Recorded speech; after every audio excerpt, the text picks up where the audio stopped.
뉴욕 증시가 하락세로 마무리가 됐습니다. 경기 둔화 우려감에 하락 마감을 하게 된 건데요. 자, 일단 베이지북에서도 발표가 됐듯이 일단은 시장 경제가 약간 좀 부담스럽다라는 그런 느낌을 계속 주고 있는 것 같습니다. 그러다 보니까 이제 테이퍼링이나 이런 것들에 대한 부분들이 조금 뒤로 미뤄질 것이다, 그런 얘기도 나오고 있지만, 또 다른 의미에서 본다라면 또 고용이라든지 이런 부분들이 또 개선이 되고 있다, 괜찮다, 뭐 등등의 이런 얘기들이 계속 뭐 복합적으로 나오고 있습니다. 그래서 미국 투자자들이 아직까지는 시장에 대한 어떤 방향성을 결정하지 못하는 그런 상황으로 가고 있다, 이렇게 보시면 될 것 같은데, 미국 증시 상황들 같이 좀 알아보도록 하겠습니다. 네이버, 카카오가 정부 규제에 따른 주가 폭락세를 보였습니다. 그런데 이게 너무 심한 거다. 네, 그러니까 막 쉽게 얘기하면 그거 너무 심한 거 아니요? 네, 목소리 좀 비슷했나요? 네, 이런 증권가의 그런 그 이야기가 나오고 있습니다. 너무 심하다, 너무 과하다, 자, 그런 얘기가 나오고 있는데, 과한 거 아니다, 이제부터 시작이다, 이런 얘기도 있고요. 그래서 네이버, 카카오 이제 규제에 의해서 폭락을 하게 됐는데, 어떻게 받아들여야 되는지 알아보도록 하겠습니다. 수소 위크가 이번 주에 시작이 됐죠. 그래서 관련주들이 상승세를 보이고 있는데, 주요 대기업들이 이제 수소와 관련된, 수소 경제와 관련된, 또는 수소의 어떤 상황을 어떻게 만들어가는지에 대한 그런 협업을 진행하고 있다라고 합니다. 그에 따라서 이제 관련주들이 계속 상승세를 보이고 있는데, 자, 수소 과연 이렇게 계속 상승할 수 있겠는가, 어떠한 문제점은 없겠는가, 자, 그런 것들에 대한 부분도 같이 알아보겠습니다.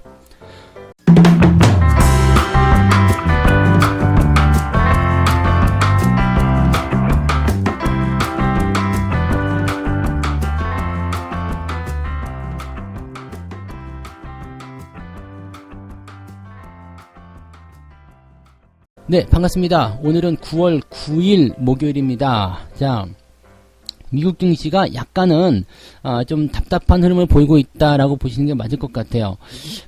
다우지수가 지금 마이너스 0.2%, 그 다음에 나스닥이 마이너스 0.57% 하락이 좀 됐습니다. 뭐 일단 낙폭 자체는 그렇게 크진 않습니다. 그런데 계속 조금 뭐라 그럴까요? 좀 끌려 내려가고 있다, 압박을 받고 있다, 이런 형태의 느낌이겠죠. 근데 주가가 만약에 내려가기로 마음 먹었다라면 정말 큰 폭으로 하락을 좀 했어야 되는데, 그런 것도 아니고 은근하게 지금 눌리고 있다는 거. 그리고 뭐 내려가는 것도 아니고 올라가는 것도 아니고 아무것도 아니잖아요. 그러니까 사실 이런 상황에 대해서는 투자자들이 제일 답답하죠. 뭐야 이거, 왜 이러는 거야? 네, 이렇게 얘기가 나올 수밖에 없거든요. 그러니까 지금 투자자들조차도 사실 방향을 잡지 못하고 있다는 이야기죠. 이제 상승이냐 하락이냐 이쪽으로의 어떤 추세적인 그 방향성을 결정하는 것이 아니라, 이거 조금 더 지켜봐야 되겠는데, 이거 조금 더 살펴봐야 되겠는데, 이런 식의 느낌이겠죠. 그러니까 이런 그 FOMC, 향후에 이제 FOMC 회의가 또 진행이 되고, 이제 테이퍼링에 대한 부분이 조금 더 확실시 되지가 않는다라면, 아직까지는 네, 상황을 보기가 좀 어려울 것이다 라고 말씀드릴 수 있는 게 이제 대부분이 아닐까 생각됩니다. 그래서 지금 이렇게 미국의 다우지수나 나스닥 이런 쪽이 하락한 부분에 대한 내용들, 뭐 실질적으로는 뭐 하락 출발해서 하락 마감을 했기 때문에 뭐 특별하게 시장의 변화도 없었다고 볼 수 있겠습니다만, 그것을 압박하고 들어간 재료는 무엇이 있겠는가, 그걸 한번 살펴봐야 되겠죠. 자, 일단 미국을 압박한 재료는 베이지북이라고 보셔야 될 것 같아요. 네, 지금 베이지북이 8일날, 그러니까 오늘 우리나라 시간으로 몇 시인지 모르겠는데요. 하여튼 미국에서 8일 현지 시간에 이제 발표가 된 베이지북에서 지난 7월과 8월 중 공중보건에 대한 우려가 커지면서 미국의 전반적인 성장이 감소했다라고 이야기를 했습니다. 감소했다. 성장이 감소했다. 즉 이거는 이제 고용보고서의 경기보고서이기 때문에 경기에 대한 동향이 계속 증가세나 이제 성장세를 이렇게 보이는 것이 아니라 이제 감소세를 보였다라는 부분이 이제 부담으로 작용하는 내용이 되겠죠. 델타 변이의 확산이 경제 활동의 둔화를 불러왔다. 그래서 대부분의 지역에서 외식과 여행, 관광 업종 등의 타격을 받았다. 그러니까 지금 베이지북에서는 이 델타 변이가 확산된 것이 이제 가장 큰 이유, 가장 큰 원인으로 보고 있는 것이고, 또 경제 활동에 대한 어떤 둔화라든지 타격, 이런 부분들을 생각해 볼 수밖에 없는 상황이라고 생각하셔야 될 것 같습니다. 자, 또 한 가지 본다면 이제 원자재. 이 원자재를 공급하는 쪽에 있어서 병목 현상이 일어나게 되고, 또 근로자 수가 부족하기 때문에 미국의 인플레이션 압력을 높이게 될 것이다. 실제적으로 지금 보면은 이제 자재값은 올라가고 근로자 수는 줄고, 그러면은 사람이 없으니까 돈을 더 많이 써야 되죠. 임금 쪽으로. 그래서 돈 더 많이 줄 테니까 오세요 라고 해야 되는 부분이고 되게 이게 웃긴 얘기죠. 일자리가 없어요 라고 하면서 실업수당을 청구하는 사람들도 이런 굉장히 많은데 기업 입장에서는 사람을 구하기가 또 하늘의 별 따기야. 뭐 이렇게 되니까 이런 어떤 임금의 상승이라든지 또 가격의 상승, 이 원자재 가격의 상승 이런 모든 부분들이 다 상품 가격 인상으로 되고 인플레이션 압력에 어떤 도움이 된다. 이렇게 상황을 보시면 되겠죠. 그래서 인플레이션이 계속적으로 압박을 하게 된다라면 여기서 이제 부담감들은 계속 생길 수밖에 없겠죠. 그러면 물가는 계속 올라가. 이걸 잡기는 해야 되겠는데 근데 경기는 조금 둔화됐어. 뭐 이런 뭐 희한한 상황이죠. 그러니까 이렇게 되면은 경기가 둔화되면서 물가가 올라가는 이런 상황이 스태그플레이션이라고 보시면 되겠죠. 이렇게 되면은 경기가 굉장히 안 좋아질 수 있습니다. 근데 과연 거기까지 갈 것인가? 그렇진 않겠죠. 네, 그렇진 않고요. 지금 뭐 고용지표라든지 이런 부분들이 뭐 살짝 발표된 게 있습니다. 이 7월달 고용 동향조사에서 비농업 부문 구인 건수가 5개월 연속 사상 최고치 기록했다. 고용이 점점점 좋아지고 있다. 뭐 그런 이야기들도 같이 있거든요. 그러다 보니까 뭐 시장이 그래도 고용이 좀 괜찮아지면 그래도 뭐 경기가 나빠지는 건 아니기 때문에 이제 물가라든지 이런 것들 고려해서 테이퍼링 할 수 있는 건 아니겠느냐 이런 식으로 할 수는 있겠습니다.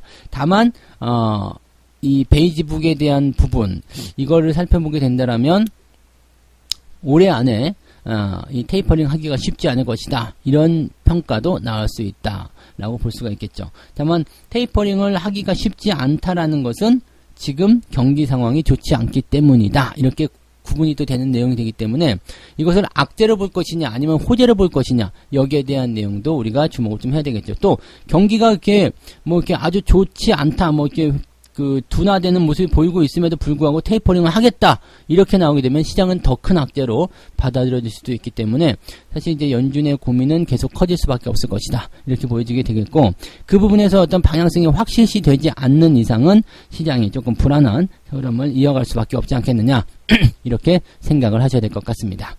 자, 미국 증시 여기까지 살펴보고요. 자, 이 상황이 지금 이렇게 되기 때문에 국내 증시도 뭐 특별하게 영향은 받지 못할 거예요. 받지 못하는 상황이고, 자, 대신에 이제 우리는 이제 오늘 만기를 지나기 때문에 만기를 지나가게 된다라면 거기에서 이제 기대감은 조금 생겨날 수가 있겠죠. 그래서 뭐 그런 정도. 이제 변수가 조금 지나가는 것에 대해서 이제 조금 풀어진 듯한 그런 느낌? 그런 것들만 조금 받아줬으면 좋겠다. 그런 생각을 조금 해보시는 게 좋을 것 같습니다. 아무튼 만기이기 때문에 변동성은 위아래로 많이 나타날 수가 있습니다. 그리고 마감 시점까지도 이 변수가 좀 확대가 될 수 있기 때문에 항상 그 부분은 네, 조심들을 좀 하고 대응하셨으면 좋겠습니다. 네, 어제까지 해서 많이 내렸기 때문에요. 오늘은 좀 올라올 확률이 높지 않겠느냐 이렇게 받아들이시는 것도 좋을 것 같네요. 네.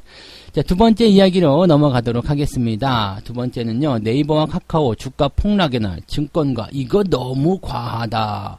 네, 죄송해요. 너무 한 거 아니요? 이렇게 하려다가, 네, 읽다 보니까 이렇게 돼버렸네. 자, 이건 너무 과하다. 자, 지금 과하다. 그래, 단기적으로 하루 만에 이렇게 주가가 많이 빠지는 게 사실 과하다고 할 수도 있겠죠. 왜냐면 이제 플랫폼 규제에 대한 우려가 너무 과도하게 반영됐다. 네이버가 7.8% 급락했고 카카오는 10% 하락했다. 뭐 내용만 보면 그럴 수 있어요. 뭐 시가총액 상위, 지금 3, 4등에 있었던 기업이 이렇게 과당하고 떨어지게 되니까 실질적으로 뭐 시가총액이 거의 13조 원 정도 날아가 버렸죠. 그래서 뭐 규모만 보면은 덩치 큰 기업들이기 때문에 너무 과하다 이럴 수 있겠죠. 근데 대형주도 기업이고 중소형주도 기업인데 중소형주는 뭐 10% 20% 뭐 하한가 맞는 건 당연한 거고 뭐 이렇게 시총 상위권 종목은 10%씩 빠지는 건 이상한 거냐 이렇게 얘기할 수도 있을 것 같아요. 지금 보면은 금융당국하고 이제 정부 입장에서는 이제 빅테크, 뭐 핀테크, 뭐 이런 쪽, 네, 이런 인터넷 기업들의 그 사업 확장에 제동을 걸어야 되겠다. 니들 너무 컸어. 니들 너무 마음에 안 들어? 뭐 이런 식의 얘기를 좀 보여주는 부분입니다. 그러면 이런 정부 규제가 들어가면서 이제 외국인들이 매도를 치기 시작했는데 여기에 대해서 이제 두 가지 음모를 볼 수가 있겠죠. 첫 번째, 외국인들이 그동안 많이 올라온 주식을 팔아먹고 싶은데 팔아먹을 명분이 없었어. 니들이 조금 걸어줄래? 그래가지고 이제 악재가 나올 때 갖다 집어 던지는 거. 어마어마하게 팔았습니다. 외국인이 카카오에서 4,300억이고요.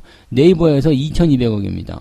시장에서 둘 다 합쳐가지고 거의 6,500억, 6,600억 정도 내다 파는 거예요. 그러니까 6,600억이면은 어마어마한 물량이죠. 두 종목에서만 쏟아졌으니까요. 거기다 기관도 같이 합세해가지고 갖다 쏟아부으니까 개인들 입장에서는 이걸 뭐야 하면서 그냥 물량을 넘겨받는 그런 식의 느낌이 좀 나왔다고 볼 수밖에 없는 거고요. 현재 시점에서는 이제 다 떠넘김이 되는 거죠. 그러니까 실제로 기관이나 외국인들이 물량을 차익 실현을 하기 위한 하나의 핑계거리를 만들지 않았을까라고 생각될 수 있는 부분이 한 가지. 네.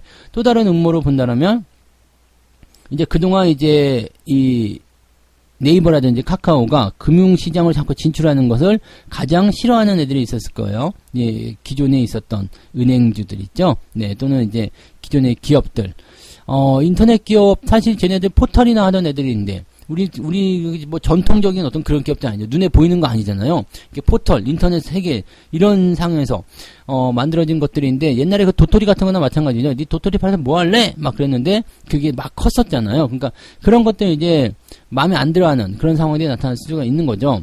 뭐 실제로는 뭔가 있어야지. 이게 뭐 아무것도 아닌 그런 가상 사이버 세계 이런 것들이 뭐야 이렇게 되는 부분일 수도 있거든요. 근데 이런 것들을 이제 시기 질투했었던 부분에서의 어떤 움직임들이 있지 않았을까라는 생각도 해볼 수 있는 거고, 뭐 이거는 뭐 제 개인적인 생각이니까요. 뭐 그냥 그렇다고요. 네, 그래서 외국인들이 많이 팔아먹은 부분에 대한 것들 또는 이제 딱 이렇게 그 대형 인터넷 기업들에 대한 어떤 사업 확장 규제에만 딱 꽂히는 거, 이런 부분들은 조금 생각해 볼 필요가 있는 거 아니냐, 이렇게 생각을 해볼 수 있는 거겠죠. 자, 지금 보면은 여당 쪽에서는 빅테크에 대한 규제 공론화에 나선 것, 이제 공룡 카카오의 문어 발식 확장, 플랫폼 대기업의 불공정 거래 근절 토론회에서 이제 뭐 공정과 상생을 무시하고 이윤만 추구했던 과거 대기업의 모습을 따라가면 안 될 것이다. 네, 이런 얘기. 또 카카오의 이런 무분별한 행보가 큰 우려를 낳고 있다. 절대 좌시하지 않겠다. 뭐 이렇게 얘기를 했다고 하는데요. 기업들의 어떤 성장을 막는 것도 사실은 그렇게 좋은 건 아닙니다. 기업들은 뭐 물론 이제 독점을 한다거나 아니면은 너무 뭐 비인간적으로 막 그렇게 한다는 건 좋지 않겠죠. 근데 기업은 일단 이윤을 추구하는 업체이고 그 집단이기 때문에 이렇게 뭐 자기가 할 수 있는 역량을 발휘해서 확장한다. 내가 뭐 사실은 뭐 인터넷 업체지만 뭐 은행도 좀 하고 싶고, 근데 뭐 대리운전도 하고 싶고 뭐 등등등 다 하고 싶다. 물론 이제 상생이라는 것이 있어야 되겠죠. 상생이라는 게 있어야 되긴 하겠습니다만, 지금 금융업종 쪽에서 상생을 논하기는 좀 그러지 않겠느냐라는 생각도 조금 해봐요. 왜냐면 금융이면 지금 거의 대부분 다 대기업 아닙니까? 근데 여기서 뭐 카카오가 들어가서 뭐 상생을 무시하고 나온다. 이거는 또 뭐 그렇지 않겠습니까? 물론 카카오가 지금 뭐 대리운전이니 뭐 내비게이션이니 아니면 뭐 택시니 뭐 등등등 아무거나 막 지고 들어간다, 뭐 쇼핑이니 다 들고 들어간다. 이거 자체로는 뭔가 뭐 규제를 할 수도 있겠죠. 그렇지만은 그거 아니고 금융 쪽으로 들어간 거 가지고 한다. 이건 좀 그렇죠. 네, 뭐 그럼 뭐 대기업을 상대로 싸우는 거, 중소기업이 대기업한테 들어가는데 뭐 상생을 무시한다. 이거는 좀 아니지 않을까 생각이 듭니다. 자, 그리고 뭐 또 다른 부분이 이제 금융당국이 이제 빅테크의 금융상품 판매, 제가 이걸 얘기한 거예요. 금융상품 판매에 칼을 빼든 것, 카카오페이, 네이버 파이낸셜 이런 온라인 금융 플랫폼 상에서 금융상품 관련 서비스를 네, 광고 대행이 아니라 투자 중개 행위로 판단했다. 그러니까 이게 뭐냐면 이제 그 자기네가 이제 직접 하는 것이 아니고 이제 투자회사 이라고 해야 되나요? 이제 과거 금융회사들하고의 어떤 상품을 대리적으로 이제 중개하는 그런 형태의 모습이었죠. 그러니까 광고가 들어와가지고 자, 이 펀드 좋아요, 뭐 저 펀드 좋아요, 이렇게 뭐 비교를 해준다거나 뭐 그런 식의 어떤 내용들이 있었는데 이 자체를 투자 중개 행위로 판단했다라고 되는 거죠. 그러니까 네이버와 카카오가 이제 해당 서비스를 하려면 앞으로 이제 금융상품 판매 대리 중개업자로 등록을 해야지만이 가능하다라고 이야기를 또 해준 거죠. 그러니까 뭐 실질적으로 근데 이 부분들은 규제의 어떤 영향이 크지는 않습니다. 왜 그러냐면 일단 뭐 그냥 허가만 받으면 되는 거거든요. 그리고 또 허가가 없지도 않아요. 그래서 뭐 등록만 하면 되는 거기 때문에 뭐 그렇게까지 크게 뭐 문제시 될 만한 부분은 아닐 겁니다. 근데 이 부분들이 지금 당장은 이제 규제성 재료로 들어가기 때문에 이거는 약간의 경고성으로 봐야 되겠죠. 그래서 뭐 정부 쪽에서 어떤 규제가 들어온다거나 이런 형태의 모습이 나타나게 되면 아무래도 이제 연속적인 어떤 그런 부담감이나 그런 것들이 생길 수가 있습니다. 그래서 아무리 보여주기식이라고 하더라도 그런 부분들이 부담감을 줄 수밖에 없기 때문에 여기에 대해서는 우리가 조심을 좀 해야 됩니다. 그래서 지금 제가 보기에는 이제 네이버나 카카오 같은 경우는 정부 규제, 그 다음에 외국인들 매도 쏟아지기 시작했다는 거, 복합적으로 볼 때는 추가 하락이 조금 더 나타날 것 같아요. 그래서 거기에 대한 리스크 관리는 반드시 해야 된다. 이것이 정상적이다 아니다를 떠나서 어느 정도의 부담감을 좀 가질 수밖에 없다라고 생각하시는 것이 맞을 것 같습니다. 그래서 너무 과하다. 제가 이 기사의 댓글 중에 되게 재밌는 거 봤어요. 너무 과하다 이 기사에 뭐라고 달렸냐면 그렇게 과하면 네가 좀 사지? 네, 저는 과한 거라고 생각하지 않아서 저는 안 살 생각인데요. 너무 과하다 관련 뭐 생각적으로는 그렇게 생각할 수 있겠습니다만 그렇다고 해서 매수를 들어갈 만한 위치는 아닌 것 같다 판단을 좀 하셔야 될 것 같네요. 네. 자, 세 번째 이야기 넘어갈게요. 수소 관련한 얘기입니다. 수소주 한 달 사이에 뭐 50% 올랐다 이런 얘기인데 지금 이제 수소 위크예요. 그러니까 이번 주 현대차, SK, 포스코 등등등 여러 기업들이 이제 모여가지고 수소 기업 협의체를 어제 출범을 시켰습니다. 이렇게 되어 있고 이 수소 위크가 아주 효과적이다라고 되어 있는데 지금 현대자동차가 이제 뭐 가장 먼저 저거 했겠죠. 그러면 현대자동차, 그 다음에 SK, 포스코가 이제 공동 의장을 맡기로 했고요. 그 다음에 뭐 다른 기업들도 많이 포함이 됐습니다. 뭐 한화, 효성 이런 그룹들도 포함이 되어 있었고요. 그래서 지금 보면은 이제 주요 5개 기업이 2030년까지 43조 원을 수소 경제에 투자하겠다라고 얘기를 했고 뭐 그 외의 기업들은 이제 전체적으로 저겁니다. 뭐라 그럴까요? 이 수소를 좀 더 활성화시키기 위해서 어떤 식으로 할 것인가. 그러니까 앞으로 이제 뭐 충전소를 더 확충한다든지, 그 다음에 충전소를 확충할 때 뭐 LNG, 가스 충전소를 이용해가지고 이렇게 좀 확장하는 방법을 좀 만들어 본다든지 뭐 등등에 대한 여러 가지 방안들을 가지고서 이제 진행을 할 것으로 생각되고 있다고 합니다. 그래서 그런 부분들이고요. 이제 뭐 아직까지는 이제 우리나라의 수소 기술력이 뒤처져 있는 상황이기 때문에 이제 대기업들이 열심히 좀 해줘야 되지 않겠습니까? 이걸로 가지고 우리가 돈을 법시다라는 이야기를 한 거겠죠. 얘네들이 모인 게 일단 돈 버는 거 아니겠습니까? 자, 수소 이거 돈 되는 겁니다. 여러분, 수소 돈 되는 거니까 이걸로 해서 갑시다. 이렇게 얘기를 나왔을 거라고 보여주면 되겠습니다. 자, 일단은 자동차 쪽에서 가장 먼저 그 부분이 나왔겠죠. 왜냐면 수소 자동차를 만들려면 일단 플랫폼이 나와야 되거든요. 이제 충전도 해야 될 테고, 뭐 그것을 만들기 위해서 여러 가지 뭐 재료나 그런 부가적인 부분들이 붙어줘야 되기 때문에 아마 현대자동차가 가장 이제 주도적으로 하지 않았을까라고 생각을 해볼 수가 있겠습니다. 네. 자, 주가가 급등한 수소주들 보면은 이제 평화산업이 49%가 올랐네요. 네, 게스킷. 네, 이것을 제조했다. 이 게스킷은 이제 고무로 돼가지고 이제 딱 이음새를 막아주는 그런 부품이었죠. 네. 상하프론테크가 24%대, 일진하이솔루스가 24%대, 코롱인더스트리, 뭐 두산퓨얼셀, S퓨얼셀, 뭐 이런 기업들이 이제 상승세를 보였다라고 되어 있는데, 뭐 수소 관련한 종목군들은 많죠. 이거 말고도 수소 충전소 관련한 그런 기업들도 있고요. 그래서 뭐 급등한 종목들 여기서는 포함되어 있지 않지만 뭐 상한가 기록하는 기업들도 있었죠. 그러니까 그런 기업들도 다 포함시킨다면 최근 한 일주일 동안 또 핫한 트렌드가 수소 쪽으로 넘어갔다라고 보시면 될 것 같아요. 네, 이거는 뭐 지난주쯤에 한번 말씀드렸던 이야기가 됐었던 것 같은데 그 부분들이 이제 나오고 있다고 생각하시면 되겠습니다. 근데 대체적으로 이제 수소 관련한 기업들은요, 뭐 정책적인 부분도 있고 테마적인 부분도 있지만은 약간 단기적으로 너무 급등락을 많이 하는 경우도 있기 때문에 이 대형주 쪽으로 안전하게 가려면 조금 상승폭이 느리고요. 중성주 가려면 너무 리스크가 크고 그런 부분도 좀 있겠습니다. 그래서 아무튼 지금 일단은 이 수소와 관련된 부분에서의 어떤 정식 출범 이런 것들이 이제 긍정적이다라고 볼 수는 있겠죠. 지금 전문가들은 이제 수소차나 충전소 이상으로 중요한 이제 수전의 기술, 즉 전기를 이용해서 물을 수소와 산소로 분해하는 거 이런 기술이 많이 뒤떨어져 있기 때문에 이제 대기업들이 이런 것들을 해야 된다 이런 얘기를 하고 있는 건데 지금 우리나라는 지금 이 수소 기술력이 굉장히 뒤떨어져 있다고 되어 있는 거고 수소 생산을 하는데 여전히 화석 연료에 기대고 있다.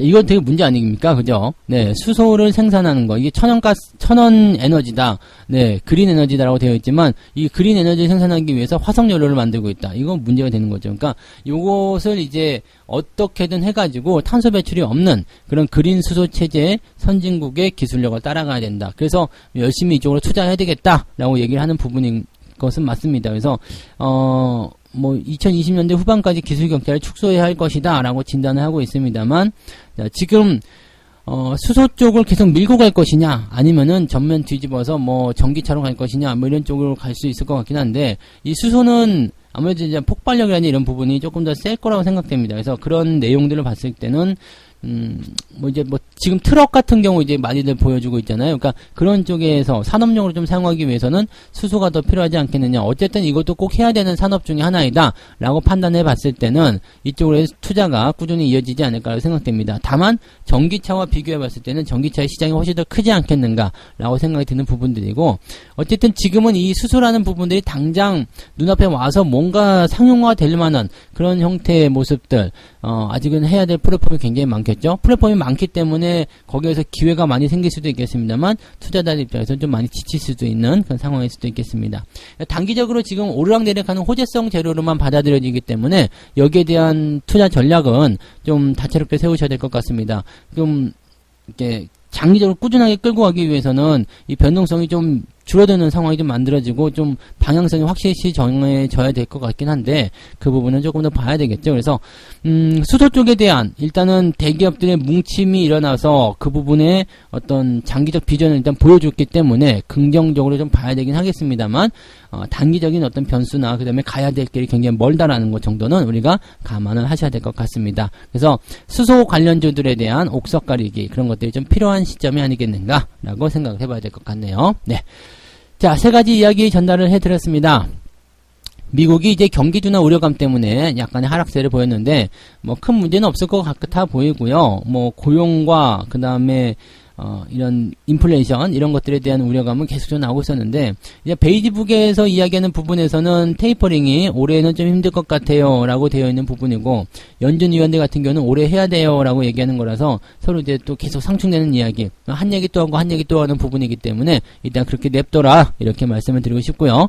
자, 네이버 카카오 규제가 너무 과한 거 아니냐 이렇게 얘기가 나오면서 이제 폭락에 대한 반대 이야기가 나오고 있는데, 정부 규제가 나왔다라면 이제 과하든 아니든 간에 추가적으로 더 하락할 가능성도 많습니다. 그리고 외국인들 매도가 같이 쏟아졌기 때문에 외국인들이 이번 기회를 통해서 차익 실현해야 되겠다는 마음 먹었더라면 주가가 하락을 더 보일 수밖에 없다는 것도 참고하셔야 되겠고요.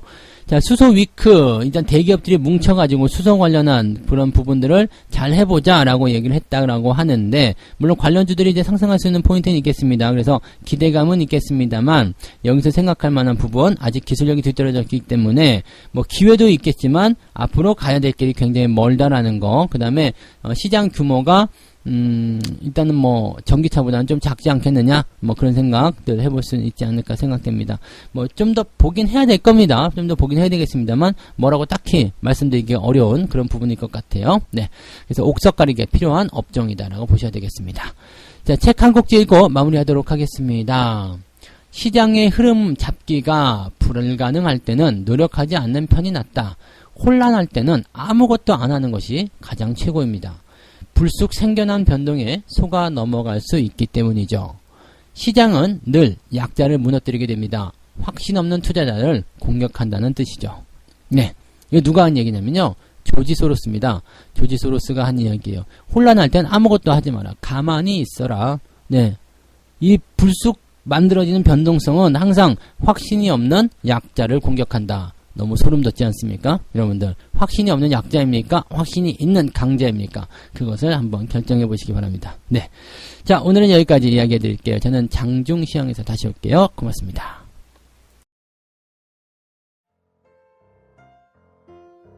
본 방송에서 제공되는 모든 정보는 투자 판단의 참고 자료이며 투자의 최종 책임은 본 방송을 이용하는 본인에게 있습니다.